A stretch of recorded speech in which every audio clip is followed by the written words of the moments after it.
आज के बच्चों को, यूथ को, टीनेजर्स के पहुंचे हुए उन सभी युवाओं को एक बात समझने की बहुत आवश्यकता है। एक बात जो वो धीरे धीरे नकार रहे हैं, भूल रहे हैं, कृतज्ञता छोड़ रहे हैं। उन्हें ये याद रखना चाहिए कि जब आप बहुत छोटे थे, 2 साल, 3 साल, 1 साल, 5 साल, आपकी देखभाल की थी आपके माता पिता ने। आज की युवा जब 15, 16, 17, 18, 19 साल की हो जाती है तो वही माता पिता उनको माता पिता से ज्यादा बुजुर्ग लगने लगते हैं। दादा तो एंशियंट लगने लगते हैं कि तो दादाजी हैं, पुराने ख्यालात के हैं। मैं उन सबको कहना चाहूंगा कि इज्जत करो अपने माता पिता की। जैसे भीष्म पितामह ने अपने पिता के लिए अपनी जिंदगी को मृत तृष्णा में ढकेल दिया था, ब्रह्मचर्य का उन्होंने प्रतिज्ञा ली थी, आजीवन ब्रह्मचारी रहने की, शादी न करने की, अखंड ब्रह्मचारी रहने की। इतनी बड़ी बात पितामह, उस वक्त देवव्रत उसका नाम था, इतनी बड़ी बात उसने अपने पिता के लिए क्यों कर दी? क्योंकि वो समझता है और कहता है कि उसने कहा भी था शांतनु को कि आप क्यों चिंता कर रहे हैं, ये प्रतिज्ञा भी मेरी है, इसका परिणाम भी मेरा है। और उस एक अच्छी बात कही थी कि क्या सदैव पिता ही पुत्र के लिए करता रहे? क्या पुत्र का कोई कर्तव्य नहीं होता? क्या आज का कोई बच्चा ये सोच कर कह सकता है कि माता पिता आपने हमारे लिए बचपन में जो कुछ भी किया हम आपके बुढ़ापे में करेंगे? जिन हिसाब आपको बहुत कम बच्चे मिलेंगे आज। वो अपनी गर्लफ्रेंड के साथ अपनी जिंदगी बताने में, मौज मस्ती करने में, पार्टियां करने में, डांस करने में ज्यादा एंजॉय करते हैं बनिस्बत घर में बैठकर ये देखने के लिए कि दादा दादी को मेरी कोई जरूरत है, मैं कुछ हाथ बटा सकता हूं मां के। इतना वक्त नहीं है। मैं ये सब बातें इसलिए कह रहा हूं कि मैं सिर्फ बच्चों को भी नहीं, मैं इवन सरकार को भी कहना चाहूंगा कि आप लोगों ने अचानक एक निर्णय लिया है। खासतौर पर मैं रेलवे बोर्ड से कहना चाहूंगा, एक बहुत ही मैं कहूंगा कि बहुत ही एक बुरा डिसीजन लिया, जिसको मैं और वर्ड नहीं डाल देना चाहता। क्यों किया उनको मालूम। बजट के नाम पे उन्होंने सीनियर सिटीजन्स को दिया जाने वाला, सालों से चला आ रहा रेलवे यात्रा में जो कंसेशन मिलता था, बंद कर दिया है। 60 साल की उम्र के बाद के बुजुर्गों को, जो मेल थे, उनको 40% कंसेशन मिलता था और महिलाओं को शायद 50% कंसेशन मिलता था। कोविड के टाइम उसे बंद कर दिया गया और कोविड के जाने के बाद आज कहते हैं कि साहब हमने 1500 करोड़ का फायदा उठाया है जब हमने ये कंसेशन देना बंद कर दिया है। तो हमें लगता है कि अपने बजट में हमको ये है कि ये कंसेशन वापस ले जाना चाहिए। आपको इतनी भी समझ नहीं है कि आप उनके लिए कह रहे हैं जो बुजुर्ग कहे जाते हैं, जिन्होंने समाज में रहकर, देश में रहकर, भले अपने परिवार के लिए किया हो या इवन देश के लिए भी किया हो, उन्होंने काम किया है। आज वो 60 साल की उम्र में बैठे हैं। आपको क्या उनको आप इज्जत नहीं देना चाहिए? एक छोटे से कंसेशन 1500 करोड़ का आपको फायदा चाहिए, वो भी ऐसे वक्त पर जब आप करोड़ों रुपए आप अपने सांसदों पर आप लुटा देते हो। एमपीज, एमएलएज भत्ता मिलता है उनको, किराया उनका मुफ्त है,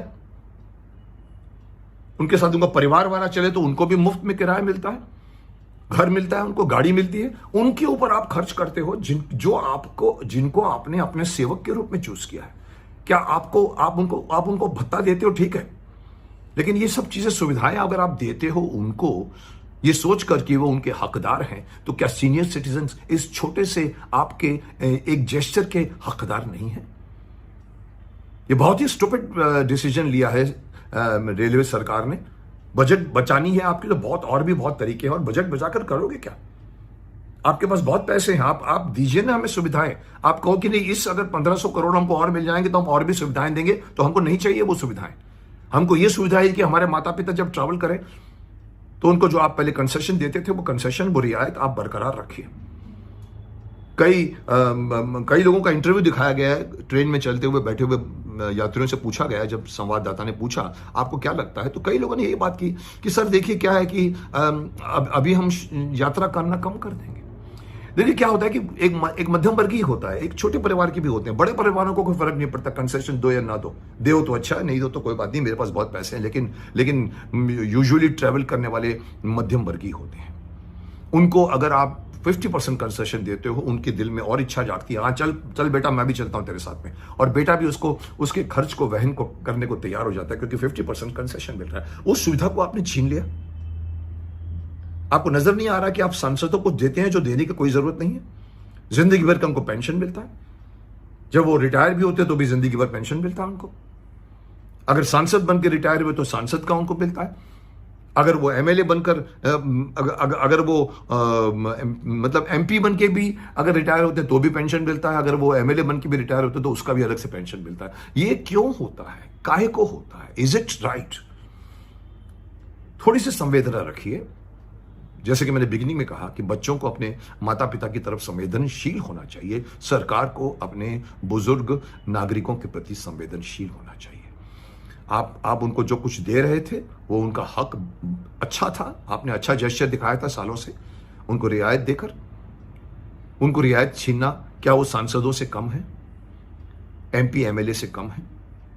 उन्होंने अपना घर चलाया है, आपके यहां पर सरकारी नौकरी भी की होगी, बिजनेस भी किया होगा, आपके देश की जीडीपी को बढ़ाने में उनका सहयोग रहा होगा। 60 साल उन्होंने जिया है, उस 60 साल के बदले आप उनको इतना छोटा सा भी कंसेशन नहीं देंगे? क्यों बंद किया आप लोगों ने?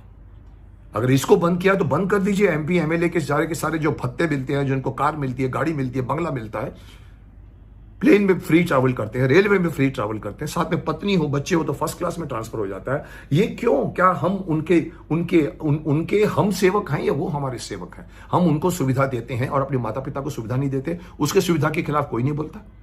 माता पिता को मिले हुए कंसेशन सडनली बंद हो गए, हम ठीक है कहते हैं, ठीक है आपका बजट शायद आपका कम हो गया होगा। कोई बजट कम नहीं होता सर, करप्शन बंद कर दीजिए तो बजट की कभी शिकायत नहीं रहेगी। लॉक कर दीजिए वो जहां से पैसा लीक हो रहा है। अभी देखा होगा आपने, एक कलकत्ता में पार्थ शायद उसका नाम है, बोरियां भर भर के नोट मिले हैं, वो भी शिक्षक घोटाले में। शिक्षकों को नौकरी दिलाने वाले उस जैसे चारा घोटाला हुआ था, आजकल शिक्षक भर्ती में घोटाला हुआ है। और इतने पैसे कि जिसको लेके जाने के लिए वैन की आवश्यकता पड़ी। करप्शन बंद कर दीजिए साहब, आप सब कुछ ठीक हो जाएगा। ये टॉपिक अलग है, इस पर मैं अलग से बात करूंगा, लेकिन इस वक्त मैं यही कहना चाहता हूं कि सरकार को और इवन रेलवे को पुनर्विचार करना चाहिए। कभी भी इस तरह का बजट की काउंटिंग मत कीजिए कि 1500 करोड़ मेरे गए हैं। अरे साहब 1500 करोड़ गए हैं तो आपने उतने करोड़ों सीनियर सिटीजन्स को आपने सुविधा दी है जो आपका कर्तव्य था। ये बात समझ लीजिए। और मैं समझता हूं जल्द से जल्द ये डिसीजन को टर्न कर देना चाहिए और उनको जो कंसेशन मिल रहा था वो कंसेशन उनको देना चाहिए। ये अलग बात है कि जो लोग कंसेशन ना लेना चाहें, जो पैसे वाले होते हैं, शायद उनको खुद कहना चाहिए कि हमें आपकी कंसेशन की जरूरत नहीं है। लेकिन आम आदमी जिसको चाहिए, जिसके पास पैसे है वो कहेगा। आप वो मत देखिए कि कौन पैसे वाला है कि नहीं। पैसे वाला खुद शायद कंसेशन नहीं लेगा, लेकिन गरीब परिवार के, मध्यम वर्गीय परिवार के माता पिताओं को, दादा दादियों को मिलने वाला कंसेशन रेलवे किराए में दीजिए। यही हमारे देश की परंपरा रही है जो पितामह भीष्म ने शुरू की थी, आज तक उसे बरकरार रखिए।